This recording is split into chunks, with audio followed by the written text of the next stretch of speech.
பார்த்தீங்கன்னா வந்து சாமியார் அம்மா வந்து வந்திருக்காங்க. இவங்கள வந்து எங்களுக்கு சின்ன வயசுலேருந்தே தெரியும். இவங்க பார்த்தீங்கன்னா, இவங்க வந்து சாமியார் அம்மான்னு எல்லோரும் சொல்லுவாங்க. இவங்க பேர் வந்து சின்ன மூகாம்பிகை தேவி.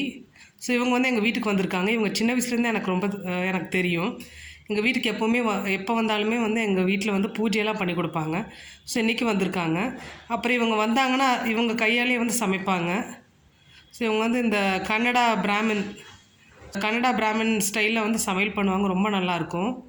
ஸோ யார் வந்தாலுமே நான் வந்து குக்கிங்க்கு நான் முந்திட்டு போவேன், நான் செய்வேன் அப்படின்னு. பட் இவங்க வந்தாங்கன்னா நான் எப்போவுமே ஒரு பேக் சீட் எடுத்துக்குவேன். ஏன்னு பார்த்தீங்கன்னா, எனக்கு இவங்க சமையல் வந்து அவ்வளோ பிடிக்கும் எனக்கு. இவங்க செய்கிற வந்து எல்லாம் கொஞ்சம் உப்பு, புளிப்பு, ஒரு இனிப்பு அந்த ஒரு டேஸ்ட்டோடு இருக்கும். ஸோ ரொம்ப நல்லாயிருக்கும். இப்போ இவங்க வந்து ஒரு சின்ன பூஜை தான் பண்ணி கொடுப்பாங்க. இப்போ இவங்க என்ன சமைச்சு கொடுத்தாங்கன்னு நான் உங்களுக்கு காமிக்கிறேன்.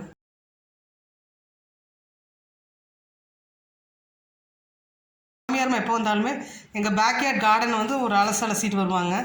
அப்படியே என்ன காய்கறி இருக்குது, என்ன கீரை இருக்குதுன்னு பறிச்சுட்டு வருவாங்க. ஸோ பின்னாடி வந்து தண்டிக்கீரை இருந்தது. இது பார்த்திங்கன்னா வந்து கீரை, அப்புறம் வந்து துவரம் பருப்பு போட்டு ஒரு மாதிரி கூட்டு மாதிரி செஞ்சுருக்காங்க. அது மாதிரி பாவக்காய் கொடியில் ஒரு 2 பாவக்காய் இருந்தது. அதை வந்து மெழுகு பரட்டி மாதிரி செஞ்சு கொடுத்தாங்க. அப்புறம் ஒரு பீட்ரூட் கடையில் வாங்கி வச்சுருந்தேன். அதை வந்து பீட்ரூட் தயிர் பச்சடி பண்ணி கொடுத்தாங்க. அவங்க பொன்னி ரைஸ் சாப்பிட மாட்டாங்கனால பச்சரிசி சாதம் தான் சாப்பிடுவாங்க. அப்புறம் அவங்க வைக்கிற அந்த சூப்பரான தக்காளி ரசம். நாங்கள் சாப்பிட்டு முடிச்சுட்டு நாங்கள் அப்படியே எங்கள் பில்டிங் கிட்ட போயிட்டோம். அங்கே வந்து சாமியாரம்மா ஒரு சின்ன பூஜை பண்ணி கொடுத்தாங்க. அவங்க எப்போ வந்தாலுமே வந்து வீட்லேயோ இல்லாட்டி கடையிலையும் வந்து ஏதோ ஒரு பூஜை பண்ணி கொடுப்பாங்க. ஸோ அந்த பூஜையோட பிக்சர்ஸ் தான் இது.